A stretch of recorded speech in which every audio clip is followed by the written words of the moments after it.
My cardigan was draped over the fire hydrant. My cardigan, the soft grey one with the pearl buttons that Margaret gave me for my 68th birthday, the one that still smelled faintly of her lavender sachets 2 years after she passed. It was hanging there on a city fire hydrant at 7:30 in the morning like a flag of surrender, and beneath it on the cracked sidewalk sat my reading glasses, my Bible, 3 framed photographs, and every piece of my life that fit into 11 garbage bags. The neighbors were already watching from their stoops. Marcus Whitfield from number 42 was standing in his doorway with his coffee mug frozen halfway to his lips, just staring. And there was Derrick, my son-in-law, the man who had called me Pop for 9 years, the man for whom I had signed over a house worth $420,000, standing in the doorway of what had been my home with his arms folded across his chest, looking at me the way you look at a stray cat you've decided to stop feeding. He didn't know. That was the thing that made everything bearable.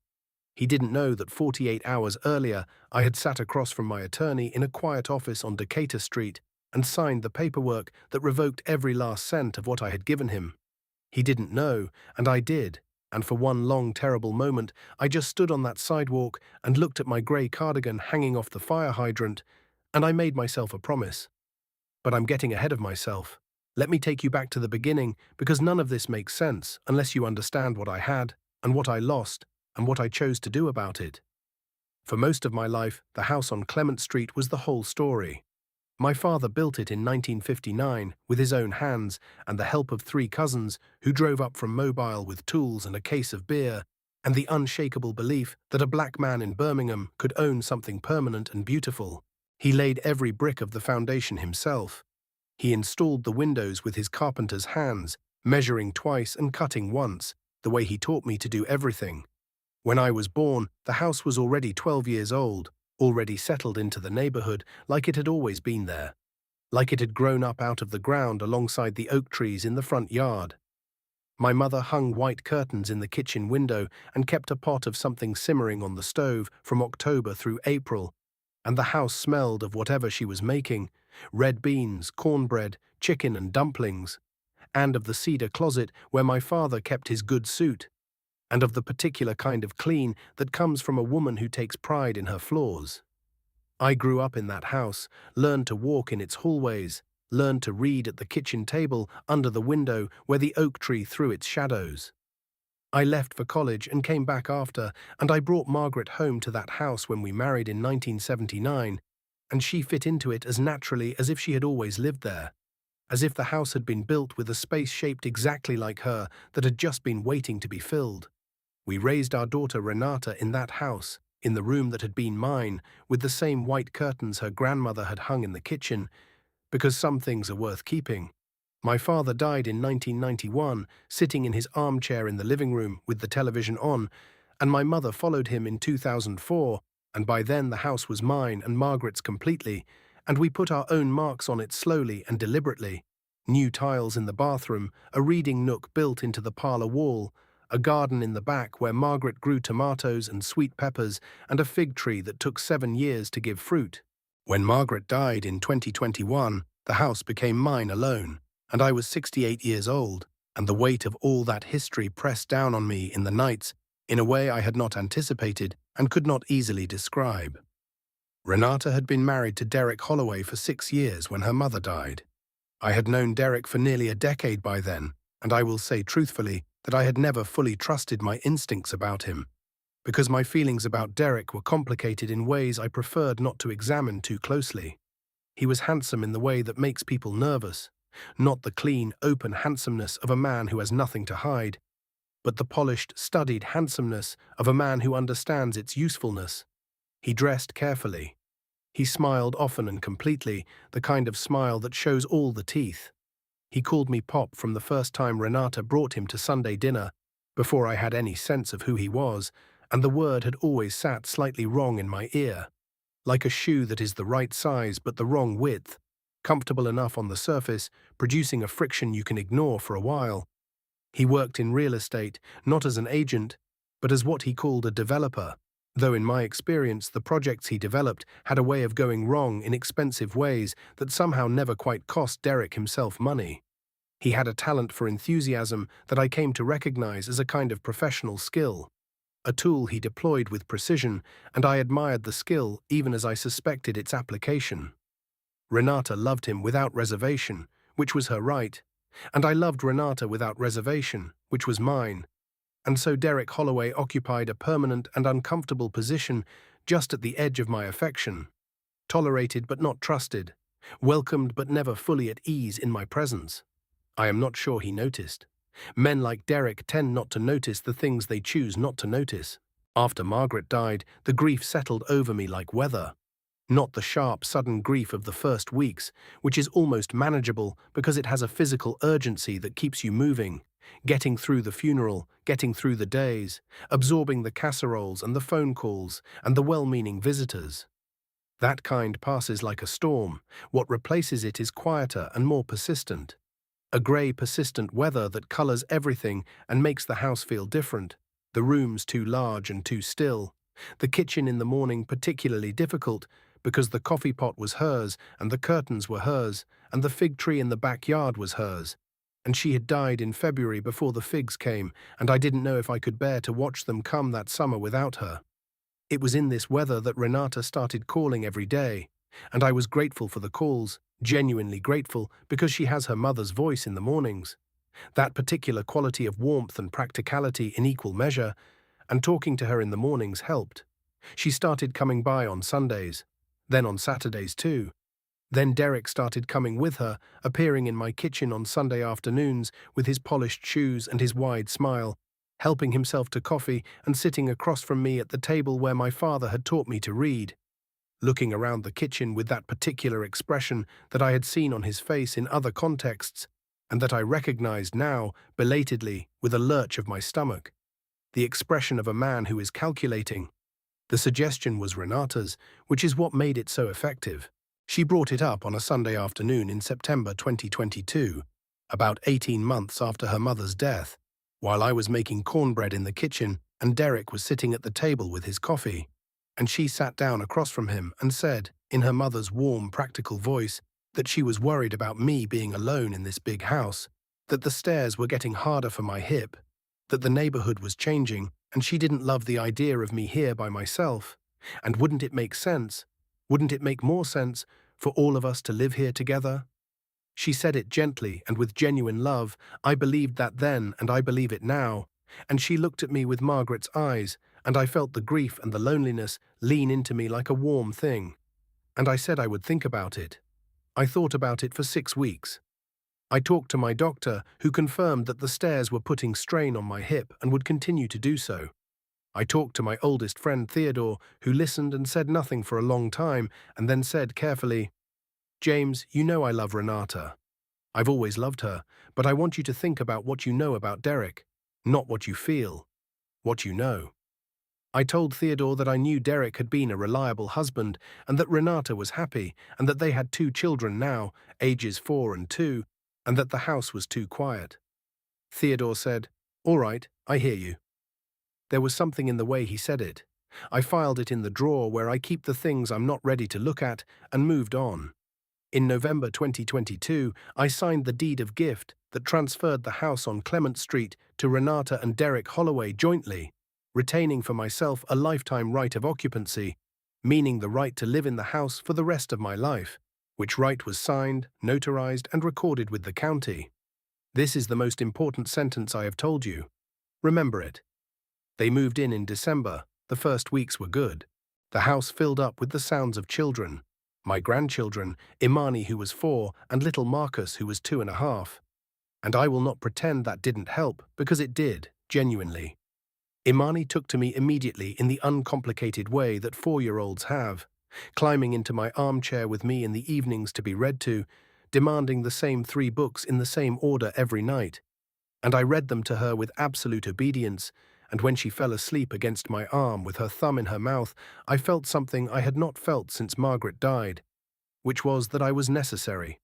Little Marcus was shyer and took longer to warm to me, but by February he was calling me grandpop and bringing me his toys with the solemnity of a diplomat presenting credentials. And I accepted each one with appropriate gravity, and Renata would watch us from the kitchen doorway with her mother's smile, and things seemed, for a time, genuinely good. I had my routine. Coffee at 6, the newspaper at the kitchen table, a walk around the block at 8 while my hip permitted, then the garden in the afternoons, then reading in the armchair while Imani supervised. I had my church on Sundays, my Wednesday evenings with Theodore, my Friday phone calls with my nephew Calvin in Atlanta. The house was alive again. I let myself believe it was going to be all right. The first thing that I noticed, and then immediately told myself I had not noticed, in the way you do with things you are not ready to acknowledge, was the way Derrick began talking about the house in the first-person plural. Not your house, not even our house, but simply the house, as in, I've been thinking about the house, followed by whatever renovation project had caught his attention that week. The bathroom needed updating, the kitchen could be opened up, the back fence was an eyesore. These things were said to Renata in the evenings, in the kitchen, in conversations I was not explicitly excluded from, but to which I was not explicitly invited.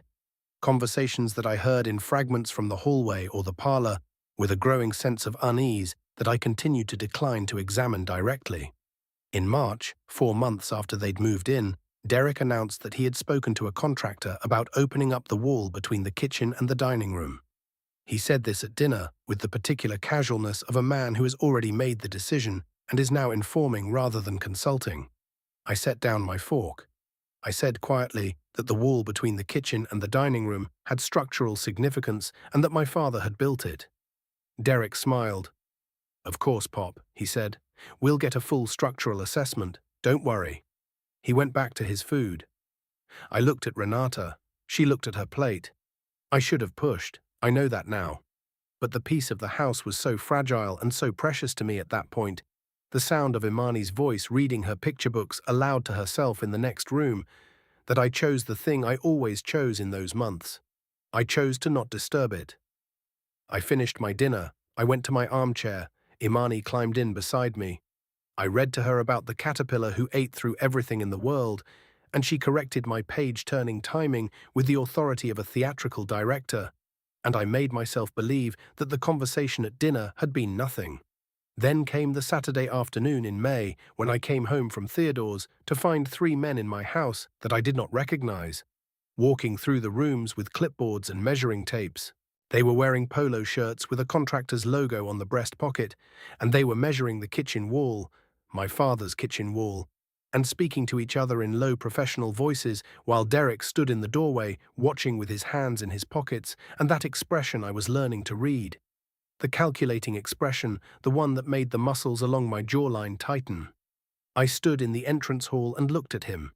He saw me, and his face rearranged itself instantly into the wide smile. "Pop, these guys are just doing a preliminary assessment. Nothing's decided yet. I wanted to get a sense of the numbers." The men with the clipboards looked at me briefly and returned to their measuring.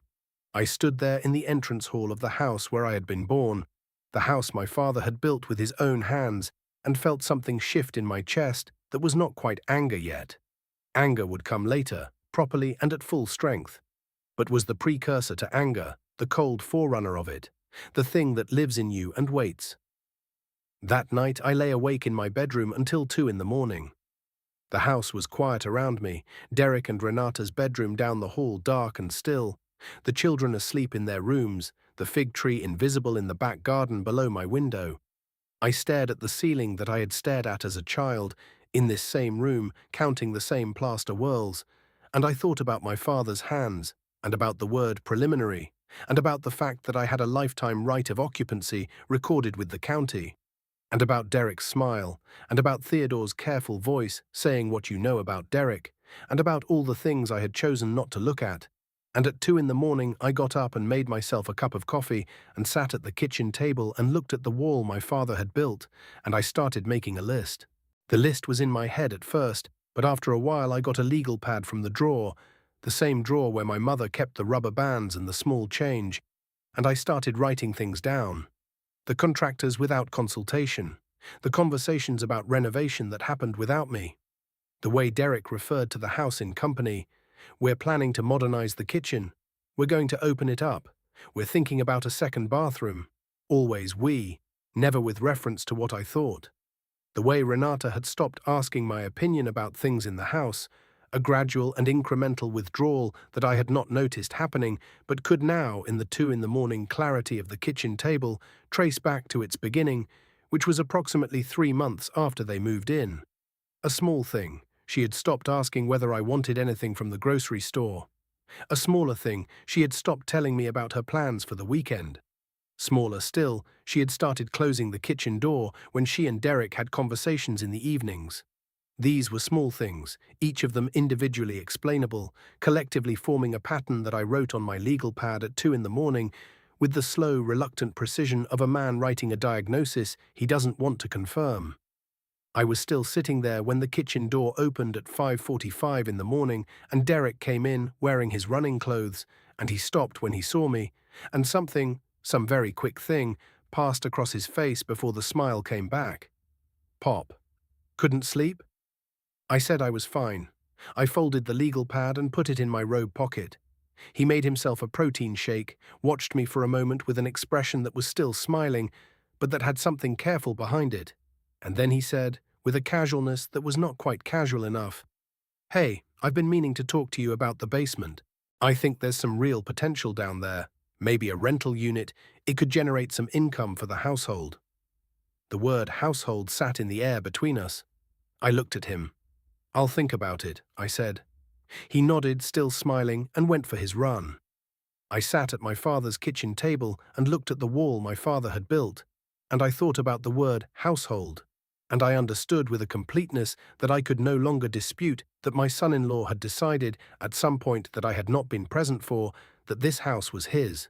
The thing that broke the caution open for good happened 6 weeks later, on a Tuesday afternoon in late June. Renata had taken the children to her friend Deborah's pool for the afternoon, and I was in the garden deadheading the roses, Margaret's roses, the climbing ones on the south wall that she had planted in 2008, and that were magnificent that summer, heavy with pink blooms, when I heard Derrick's voice from the open kitchen window. He was on the phone, and his voice had the particular quality of a person who believes they are alone. Relaxed, unguarded, entirely himself. I was not trying to listen. I want to be clear about that. I was deadheading roses 15 feet away, and the window was open because the day was warm, and his voice carried. "No, man, trust me," he was saying. "It's locked up. The deed is in both our names." Yeah, I know. The old man's got some kind of occupancy right, but that's just while he's alive. I mean, how much longer is that, realistically? Once it's just us, it's a $420,000 property free and clear. I'm telling you. No, she's fine with it. She wants what I want. She always does. There was a pause. Then he laughed, a short, proprietary laugh, the laugh of a man counting something that already belongs to him.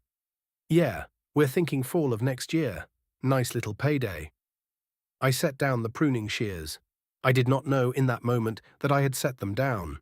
My hands were simply empty, and the shears were on the ground beside the roses, and my ears were ringing with a high, thin sound, like the note a crystal glass makes when you wet your finger and run it around the rim, sustained and silver and unbearable.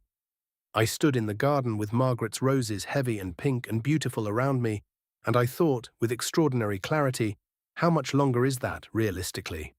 I thought about Derrick's smile. I thought about the word household. I thought about fall of next year. I thought about 11 years of calling me Pop, and of sitting at my father's kitchen table, and of eating at my table, and of walking through my rooms with a clipboard and measuring tape, and I felt the grief and the loneliness, and all the careful, deliberate blindness of the past several months burn away like morning fog, and what was left underneath was not anger exactly, but something more focused than anger, something colder and more purposeful, something that my grandfather would have recognized and named correctly. It was resolve.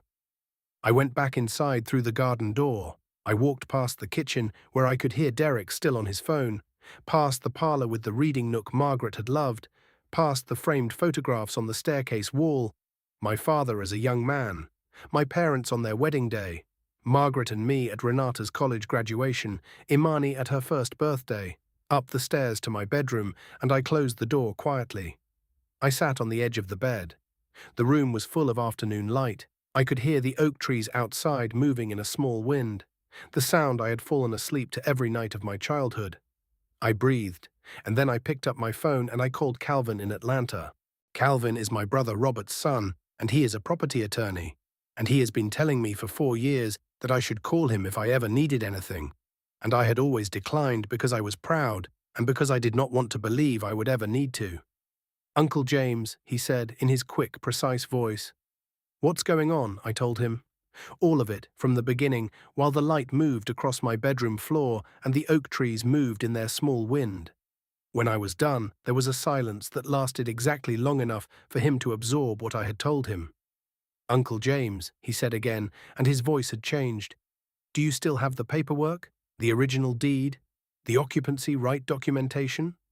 I told him I had everything, that I had always kept everything in the fireproof box under the bed, the same box my father had used for his important papers, the one with the combination lock that my mother had never changed from his birthday. "Good," Calvin said. "I need you to listen to me very carefully." What Calvin told me took 40 minutes and a second cup of coffee. He explained in the careful and thorough way that he explains everything, that the lifetime right of occupancy I had retained when I transferred the house was a valid recorded instrument, meaning it had legal force regardless of what the deed holders decided to do with the property. Derrick could not evict me. He could not sell the property without resolving the occupancy right. However, Calvin said, there was a complication, which was that under the terms of the deed of gift, which was a completed transfer, the gift itself could not be unilaterally revoked simply because I was unhappy with how Derrick was behaving. But, Calvin said, and I could hear the precision in his voice sharpening, there are exceptions, and I want you to look at the original document and tell me exactly what it says in paragraph 4. I went and got the document from the fireproof box, and I read him paragraph 4, word by word, and when I got to the third sentence, Calvin said, "Stop, read that again." I read it again. The third sentence of paragraph 4 stated that the deed of gift was conditional upon the continued joint residence of both grantees, meaning both Renata and Derrick, at the property as their primary domicile. "Uncle James," Calvin said, "did you know that Derrick Holloway has been leasing an apartment on Millbrook Avenue for the past 8 months? I had not known that. It came up in a title search I ran this morning after you first called me," Calvin said. "He's been paying rent on a one-bedroom apartment since November. I have the lease." The crystal glass ringing came back to my ears, but this time it resolved into something that sounded almost like music. I want to describe the feeling of that moment accurately, because it is not what you might expect. It was not triumph. It was not even relief exactly. It was more like the feeling you get when you have been trying for a long time to read something in bad light and someone finally turns on the lamp and you can see what it actually says. And it is worse than you thought, but at least it is legible. Derrick had maintained a separate apartment throughout most of their tenancy in my house. He had not been living at Clement Street as his primary domicile. The condition of the deed was void. The deed itself, Calvin explained, could be challenged on grounds of fraudulent representation of intent. "This is not a simple process," Calvin said. "It will take 3 to 4 months, possibly more. There will be court filings. Renata will be named in the action. You understand that?" I said I understood. "Are you sure you want to do this?" he said. I thought about the phone call in the garden. I thought about how much longer is that, realistically, spoken in my son-in-law's unguarded voice. "Yes," I said. "I'm sure." "All right," Calvin said. "I'll drive up this weekend. Don't say anything to either of them." That weekend and the weeks that followed were the hardest of the whole business, and I want to give them their proper weight because I think people tend to skip past this part in favor of the more dramatic scenes. And that is a mistake, because this was where the real work happened. The work of pretending, of sitting at breakfast across from Derrick and passing him the orange juice and listening to him talk about the bathroom renovation and saying in the right places. Of watching Renata load the dishwasher and wanting to take her by the shoulders and say, "Your husband has been lying to both of us," and not being able to, not yet, because Calvin needed more time and the paperwork had to be in order before any of us moved.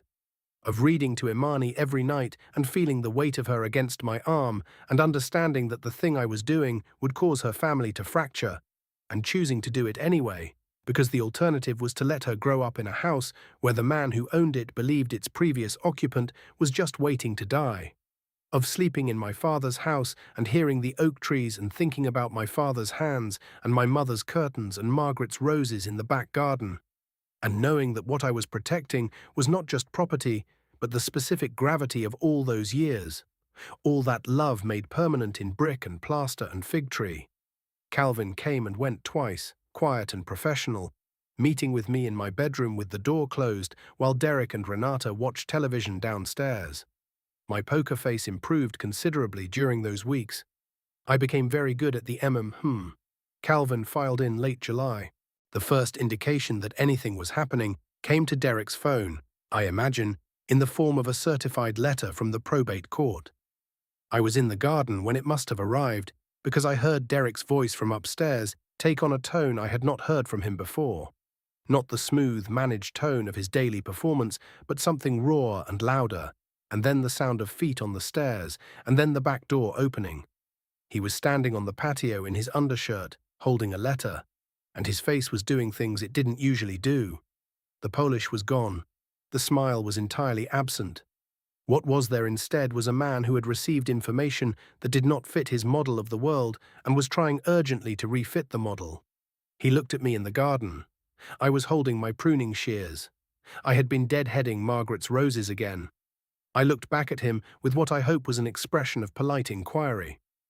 "Pop," he said, and even then, even with the letter in his hand, he used that word.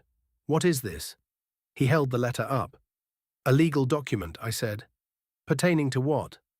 "Pertaining to the house," I said, and I snipped a spent bloom from the rose cane, and the silence between us was full of all the things he was recalculating. The first real confrontation happened that evening, and it was in the kitchen, and Renata was there, which made it harder and more important at the same time. Derrick had composed himself by then, reassembled his presentation, though something in it was altered now, the smile thinner and the voice tighter, like a garment that has been washed too many times and lost some of its shape. He sat at the kitchen table, my father's table, with his hands flat on it and the letter beside them. Renata stood at the counter with her arms folded, looking at me with an expression I had not seen from her since she was a teenager. That particular combination of confusion and the beginning of fear that she had always worn when things went wrong. Her mother's eyes without her mother's steadiness. "Dad," she said, "what is this about?" I sat down across from Derrick. I put my hands on the table. I had rehearsed this conversation with Calvin, and more importantly, I had rehearsed it with myself, in my bedroom at 2 in the mornings over the preceding weeks, and I was ready. "It's about the apartment on Millbrook Avenue," I said, and I watched the color change in Derrick's face. "The lease you've been paying on for 8 months, your primary domicile for the purposes of paragraph 4 of the deed of gift." The kitchen was very quiet. The refrigerator hummed. Renata looked from me to Derrick and back to me with something that was no longer just the beginning of fear. "Derrick," she said very quietly, "what apartment?" What happened next is something I will not linger on for the pure reason that it was not the part that concerned me most, and because some of what happened in that kitchen in the next hour belongs to Renata and her marriage, and I will not traffic in it more than I must.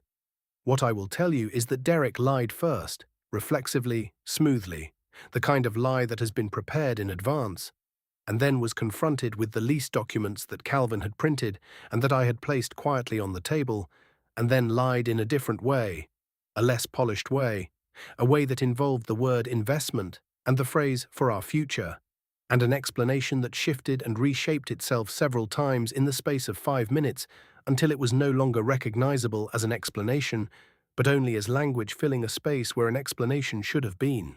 Renata listened to all of it, with her arms folded and her jaw set in a way that looked exactly like her mother's jaw, and when he finished, she said, "Did you know he had the apartment?" She was asking me. "I found out in June," I said. "Why didn't you tell me?" I said, because I needed time to understand what it meant legally, and because I didn't want to have this conversation until I was certain. She was quiet for a long moment. Then she said to Derrick, in a voice that had gone very flat, "Leave the room." He opened his mouth. She said it again, the same 3 words, the same flat voice, and he left.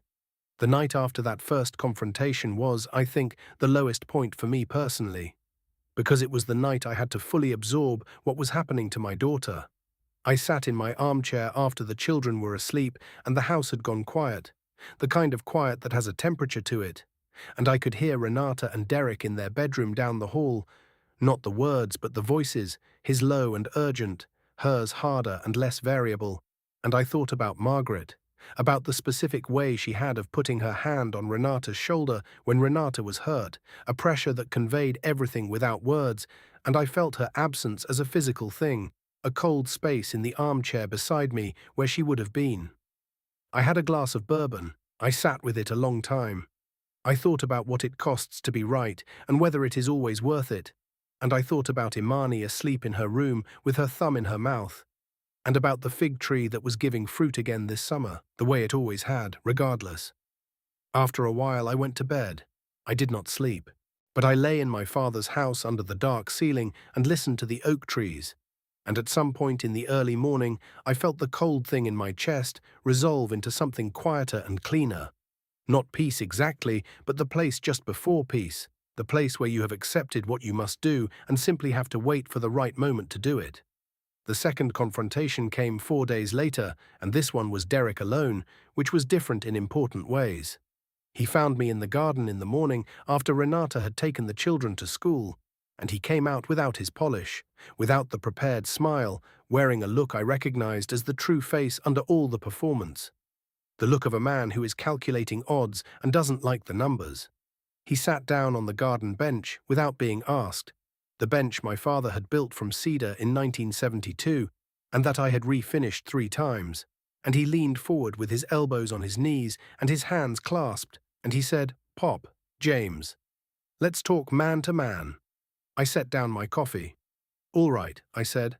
"I know this looks bad," he said. "I know how it looks. But I need you to understand, everything I've done has been for this family. Everything. The apartment it was a business decision, a real estate decision. It was so complicated to explain, but I would never." He stopped, searched for the thing he was trying to say. "I love this family," he said finally, and I looked at him across the garden and I thought about how much longer is that, realistically. And I said, "I know you believe that, Derrick." He looked at me quickly. Something in my tone had caught his attention. "What does that mean?" I said, "It means the legal process is already in motion and my attorney is handling it, and there's nothing for us to decide here." He was quiet for a moment. When he spoke again, the conciliatory tone was gone and something harder was there instead. "You know this is going to tear this family apart," he said. "It will hurt Renata. It will hurt the kids." I looked at him steadily. "Yes," I said. "Some of it will. That's true." He waited for me to say more.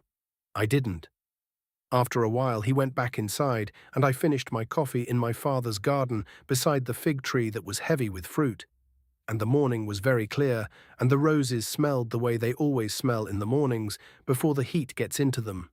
What I had not anticipated, and what Calvin had tried to prepare me for, but which I had not fully absorbed, was the campaign that Derrick mounted in the weeks that followed.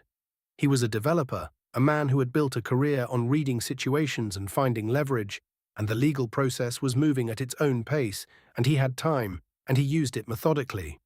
He called my nephew Calvin 3 times in the first week, once friendly, once less friendly, and the third time with the assistance of his own attorney, a man named Morris whose specialty appeared to be delay. He called Robert, Calvin's father and my brother, down in Mobile, and had a long conversation with him about family fracturing that Robert reported to me with a mixture of irritation and bewilderment. He called Theodore, who called me afterward and said, "James, Derrick Holloway just called me and tried to get me to talk you out of this, and I just want you to know I told him where he could put that suggestion." He called my church deacon, a man named Brother Simmons, who has known me for 30 years, and expressed concern about my mental state, which Brother Simmons also reported to me, with considerable less patience than Theodore.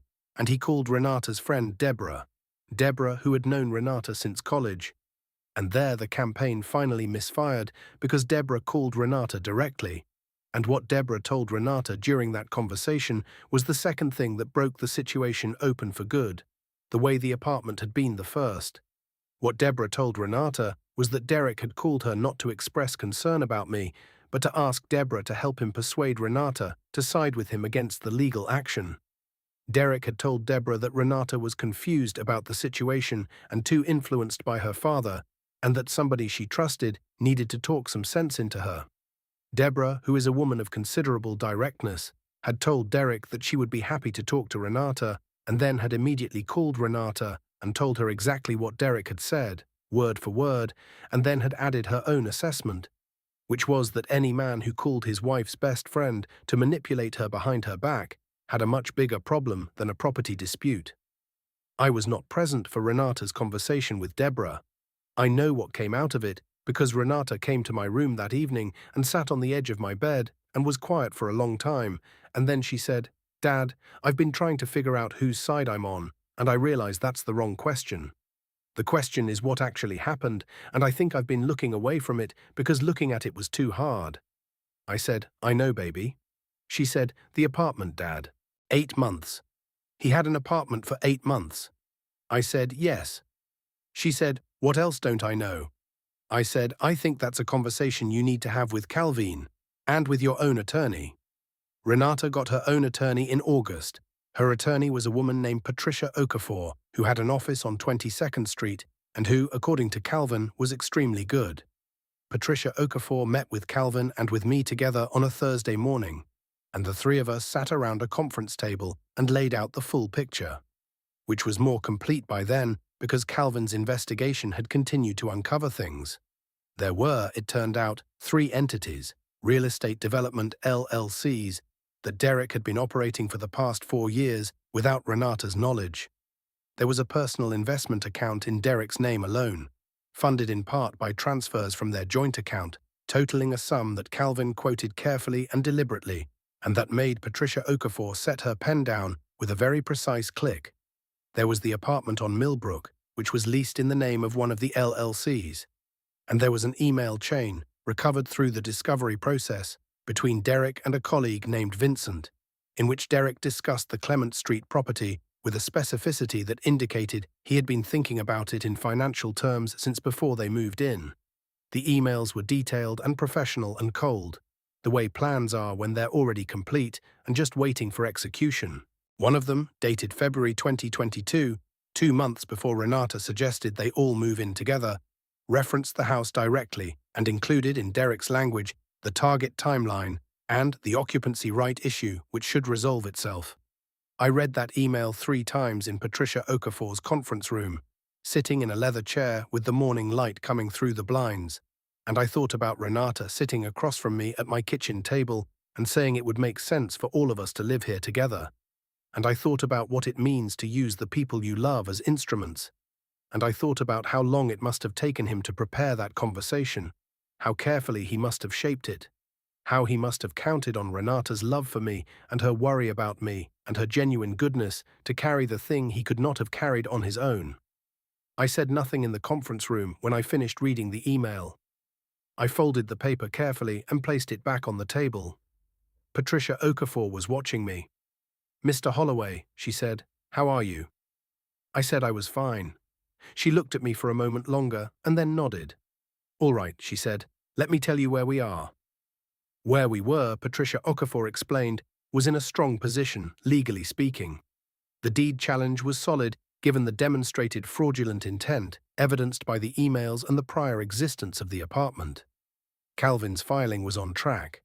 In addition, Renata had instructed Patricia to pursue a full financial disclosure in the context of the separation proceedings she had now initiated, which would surface the investment accounts and the LLCs and everything else that Derrick had been managing separately. "I want to be clear about something," Patricia said, looking at me. "The challenge to the deed does not guarantee outcome. It could take 6 to 12 months. Derrick will fight it. His attorney is competent, if annoying. But I want you to understand, even before the deed challenge is resolved, your lifetime right of occupancy is unimpeachable. He cannot make you leave that house. He cannot sell it out from under you. You are legally protected in your home, right now, today." I heard this. I understood it. I kept hearing the apartment email, the target timeline, the occupancy right issue which should resolve itself. I thought about Derrick sitting at my father's kitchen table and calling me Pop. 9 years of calling me Pop. And I thought about the price of preparation and the cost of love. And then I closed the folder and I thanked Patricia for her time, and I went home. The escalation, when it came from Derrick's attorney, which I had expected, and from Derrick himself, which I had also expected, and from a direction I had not expected at all, which was from Derrick's mother. Vivian Holloway was a woman I had met perhaps a dozen times over the 9 years of the marriage, a handsome woman in her late 60s who kept her opinions about most things close and her opinions about her son even closer, and who had always struck me as fundamentally sensible, which is why it surprised me when she showed up at my door on a Tuesday morning in September without calling first. She was dressed for the purpose, good coat, handbag, the particular composure of a woman who has prepared what she's going to say. I invited her in because it was the right thing to do and because I was genuinely curious. She sat in the parlor that her son had been planning to renovate, and she folded her hands on her handbag and she said, "Mr. Holloway." She had never called me Mr. Holloway before. It had always been James or Mr. James. "I want to talk to you about what you're doing to my son." I said politely that I would listen. She said what she had prepared to say, which was a version of the family fracturing argument that Derrick himself had already deployed, with some additional texture about grandchildren and legacy, and the regret that comes from allowing a legal dispute to destroy relationships that cannot be rebuilt. She was articulate and composed, and clearly sincere in her concern, and I let her finish entirely before I spoke. Then I said, "Mrs. Holloway, do you know about the apartment on Millbrook Avenue?" She was quiet. "Do you know about the February 2022 email and what your son wrote about the timeline and the occupancy right issue, which should resolve itself?" She looked at her handbag. She was quiet for a longer time. Then she said, in a different voice, without the prepared composure, "He didn't tell me everything." I said, "No, he's very careful about what he tells people." We sat in the parlor for a moment in silence.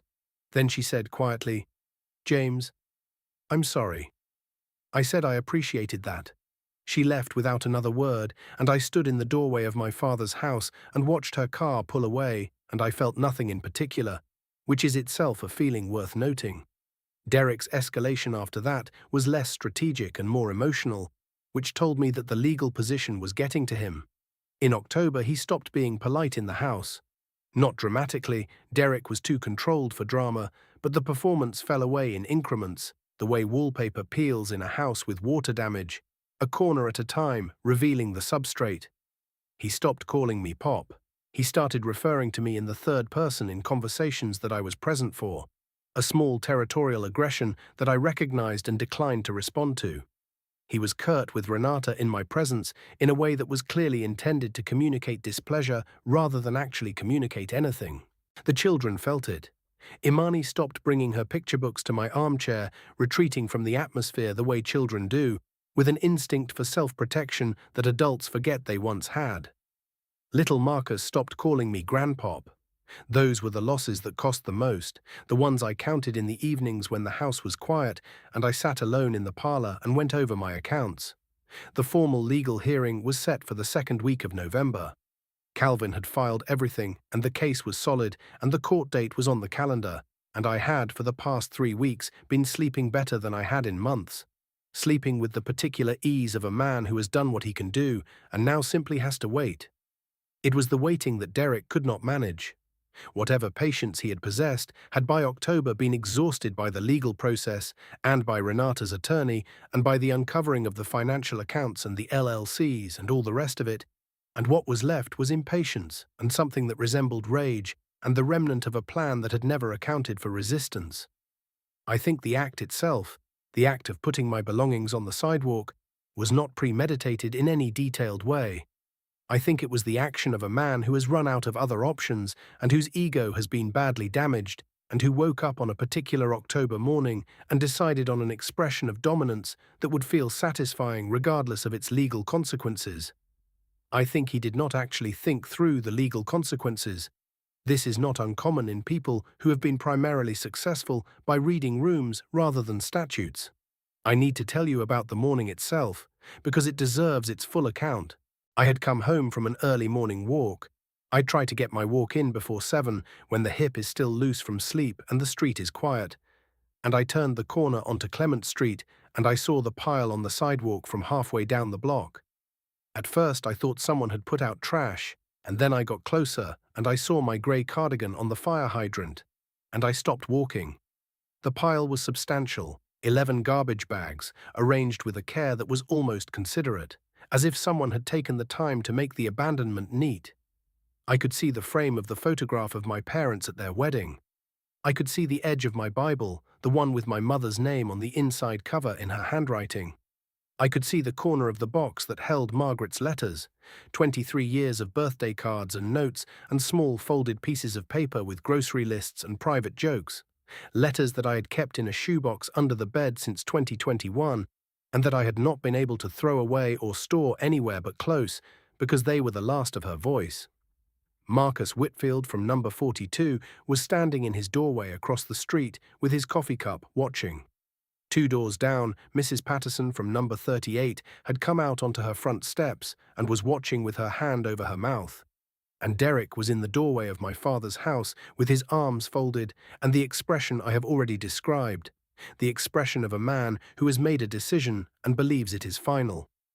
I stood on the sidewalk for what felt like a long time, but was probably 20 seconds. I breathed. I looked at my cardigan on the fire hydrant. I looked at my Bible. I looked at the shoebox with Margaret's letters. I picked up the shoebox first, and I held it, and I looked up at Derrick in the doorway, and then I did something he did not expect, which was that I smiled. Not his kind of smile, not the polished, all-teeth smile of a man performing confidence, but a real smile, slow and quiet, the smile of a man who has been waiting for this exact moment and finds that it has arrived precisely as expected. I could see, even from the sidewalk, the moment he registered the smile and did not understand it. His arms tightened across his chest. His jaw moved. I looked at him for another moment, and then I picked up my phone and I called Calvan. Calvan answered on the second ring. He was in the car, I could hear traffic in the background, and he had, I suspected, been waiting for my call. "It's happened," I said. "He put my things on the sidewalk." Calvan was quiet for exactly 1 second. "All right," he said. "Are you safe?" I said I was. "Photograph everything, timestamp every photograph. Don't touch anything else yet. I'm 40 minutes away." He hung up. I stood on the sidewalk in front of my father's house, and I photographed every garbage bag, every piece of my belongings, my cardigan on the fire hydrant, the expression on Derrick's face, Marcus Whitfield in his doorway, Mrs. Patterson on her steps. I photographed the front door of the house. I photographed the timestamp on my phone. I photographed the address. I was thorough and deliberate, and I did not hurry. And while I was doing it, Derrick came down from the doorway and stood on the front step and said, in the new hard voice that was all that was left of him by then, "What are you doing?" I said, "Documenting." He said, "You can't come back in this house." I said, "Calvin will be here in 40 minutes. He said, "I don't care about Calvin." I said, "I know." I went back to photographing. Calvin arrived in 38 minutes with a colleague named Diane who was a process server, and with a manila envelope that contained 2 documents. The first was a temporary restraining order signed by a judge the previous afternoon, based on the demonstrated pattern of harassment and the legal proceedings already in progress, which prohibited Derrick from interfering with my access to the property pending the outcome of the deed challenge. The second document was the revocation notice, finalized 48 hours earlier, which formally recorded with the county that the deed of gift was being contested and that all associated transfers were under judicial review. Derrick was still on the front step when Calvin came up the walk, and Calvin said in his quiet, professional voice, "Good morning, Derrick. This is Diane. She has something for you." Diane handed Derrick the envelope. Derrick looked at Calvin. Calvin said, "The TRO means you're not permitted to prevent my uncle from entering or residing in the property. If you do, that's a contempt violation." Derrick's jaw was very tight. He looked at me, standing on the sidewalk holding the shoebox with Margaret's letters. I looked back at him. He looked at the envelope in his hand. He looked at Marcus Whitfield across the street and at Mrs. Patterson on her steps, who were both still watching. He said nothing. He went back inside, I carried my things back in myself, one bag at a time, methodically, through the front door of my father's house, past the framed photographs on the staircase. My father as a young man, my parents on their wedding day, Renata at her graduation, while Calvin waited on the front step with his hands in his pockets and Diane sat in the car at the curb. Marcus Whitfield came across the street at some point while I was carrying things in and helped me without asking whether I wanted help. The way good neighbors do, carrying 3 of the bags himself and setting them inside the hall and then nodding at me and going back to his house without ceremony. When I was done, I stood in the front hall for a moment. The house was very quiet. I could hear the refrigerator in the kitchen. I could hear the oak trees outside. I could hear nothing from upstairs, where Derrick had gone, and nothing from anywhere that sounded like Renata or the children, who were not home. I set the shoebox with Margaret's letters on the hall table. I hung my grey cardigan on the hook by the door, where it belonged. I went into the kitchen and I made coffee. What happened in court in November is a matter of public record, and I will tell it efficiently because the efficiency is itself part of the meaning. It took 4 hours. Calvin had prepared for weeks. Patricia Okafor had prepared for weeks. The evidence was comprehensive. The February 2022 emails, the apartment lease, the financial accounts, the LLCs, the undisclosed investment fund, the documentation of the campaign against me, including the calls to Theodore and Brother Simmons and Deborah, and the photographs and timestamps of my belongings on the sidewalk, which Calvin described to the court in a flat, factual voice that made them worse for being described so simply. Derrick's attorney, the capable if annoying Morris, made arguments that were technically coherent and substantively insufficient. And at the end of the 4 hours, the judge, a woman named Honorable Catherine Brewster, who had a reputation, according to Calvin, for patience with no tolerance for waste, granted the revocation of the deed of gift in its entirety, not the occupancy right, which had never been in question. The deed, the transfer, all of it. The house on Clement Street reverted to my name alone, in full, unencumbered. The judge additionally noted, in language that was judicial, but not without feeling, that the evidence of premeditated fraudulent intent in the transfer was clear, and that the subsequent conduct of the grantee, the disposal of the homeowner's belongings on the public sidewalk while the homeowner's legal rights were actively under judicial protection, constituted a contempt of the TRO, for which she was referring the matter to the district attorney's office. Derrick sat at the defendant's table when the judgment was read, and his face was the face of a man whose model of the world has just been revised without his consent. The Polish was entirely gone. Morris put his hand on Derrick's arm and said something in a low voice, and Derrick shook him off with a small, sharp motion. He looked at me once, across the courtroom, and I looked back at him, and I thought about the garden in June, and the unguarded voice through the kitchen window, and I thought about the cedar bench my father built, and about the fig tree, and about Imani's thumb in her mouth, and about Margaret's letters in the shoebox, and I thought about how much longer is that, realistically, and I thought about how the answer to that question turned out to be, longer than you planned for, son. Renata was not in the courtroom. She had removed herself and the children to Deborah's house 3 weeks earlier, in a decision that was hers alone and that I had not asked for and would not have asked for. She and I had talked, carefully and at length, in the weeks leading up to the hearing, conversations that took place largely in the kitchen in the early mornings over coffee, before the children were up, with the light coming through the window and the fig tree visible in the back garden, and neither of us trying to go too fast. She had told me, in those conversations, things about her marriage that I had not known, and some that I had suspected, and all of which clarified the picture. She had told me that she loved Derrick, which I believed. She had told me that she had believed in him, which I also believed. She had told me that the February email, the one about the target timeline, the one about the occupancy right that should resolve itself, had been like a door opening onto a room she had not known was in the house, and that once you had seen into a room like that, you could not unsee it. She had cried once in one of those morning conversations, not theatrically but briefly and quietly, the way her mother had cried when she was hurt, with her hand over her mouth as if apologizing for it. I had given her my handkerchief. It was one of her grandfather's handkerchiefs, the ones with the small embroidered R in the corner that he had given me when I was married and that I had continued to carry for 43 years.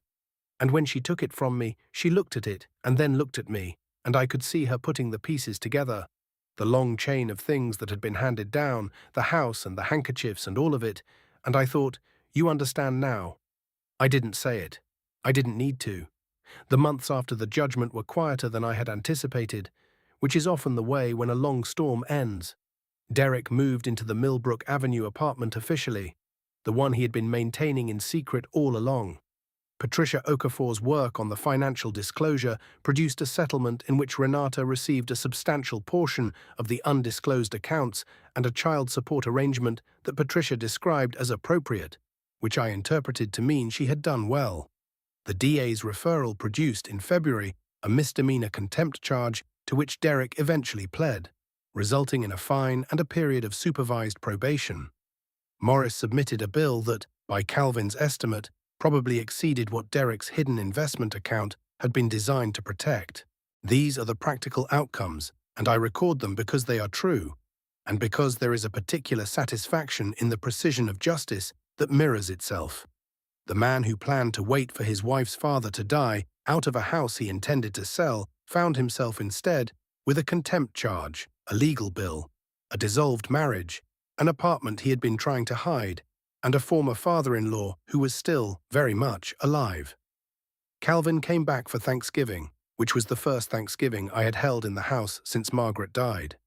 Renata came with the children, and Theodore came, and Theodore's daughter Camille, who had driven up from Nashville, and Calvin's wife Miriam, who made a sweet potato pie that Margaret would have approved of, and Brother Simmons and his wife, and Mrs. Patterson from number 38, who had lived on this block for 40 years, and who brought a dish of field peas that she set on the counter and then stood in my kitchen and looked around at all the people in it and said, "James, your mother would be pleased." I stood at the stove where my mother had stood and where her mother had stood before her, and I thought, yes, I think she would. Imani had her books in the armchair in the parlor and was reading them aloud to little Marcus with the seriousness of a much older child, correcting his page-turning timing with theatrical authority, and through the doorway I could see the two of them in the chair, and the light was the same November light that I had always known in this room, low and golden and permanent, and the house smelled of field peas and sweet potato pie, and the particular kind of clean that comes from a woman who takes pride in her flaws. Because I had taken pride in my flaws that morning, as my mother had taken pride in hers, and as her mother had before her. After dinner, when the dishes were done and the children were asleep in their rooms, and Calvin and Miriam and Theodore had gone home, and Renata was in the kitchen with the last cup of coffee, I went out to the back garden.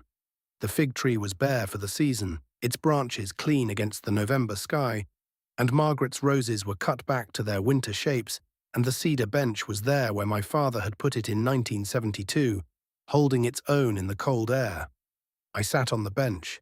The night was clear and cold, and the city was quiet in the way it gets quiet after a holiday, that particular settled quiet of a place that has been full and is now resting. I sat on my father's bench in the garden of my father's house, and I breathed the cold air, and after a while the kitchen door opened, and Renata came out with her coffee and sat beside me. We didn't talk for a long time. We looked at the fig tree. We looked at the clear sky. After a while she put her head against my shoulder the way she had done as a child, and I put my arm around her, and we sat together in the garden in the cold, under the stars over the oak trees, in the house my father built, and I thought about all the things that endure and all the things that don't. And I thought about how the fig tree had given fruit again this summer, and I thought about Margaret's roses that would come back in the spring, red and heavy and specific, because that is what roses do if you don't give up on them. And I thought about the handkerchief with the embroidered R that Renata had put back in my hand after she dried her eyes that morning, and which was now folded in my breast pocket, warm and small and lighter than anything. And I thought, all right, we're still here. We're still standing. Some things they cannot take from you, no matter how carefully they plan. My father knew that. My mother knew that. Margaret knew it too. And now, sitting on the cedar bench in the cold night air, with my daughter's head on my shoulder and my father's oak trees moving above us in the wind, I knew it, completely and without question, for myself. The grey cardigan hung on the hook by the door where it had always belonged. When I came inside and touched the soft pearl buttons, They were room temperature and familiar, the way things feel when they are exactly where they should be. I turned off the kitchen light. The house was mine, and it was quiet, and it was enough.